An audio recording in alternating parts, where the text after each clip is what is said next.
Welcome to RPG Maker News. I'm your host, Salik. And in today's news, we have an enemy battler of a big slime and a parasitic jellyfish by Tonkatsu Baga. Next, we have 4 new icon packs.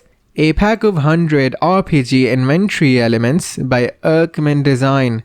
Basic shapes animated by 2-Pair Noise.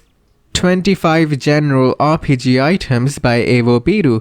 And modern icons from mystery and survival horror games.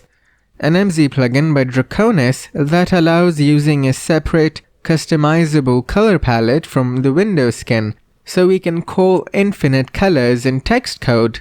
And lastly, a wall tileset for more luxurious interiors. And that is all for today. Go back to game making now.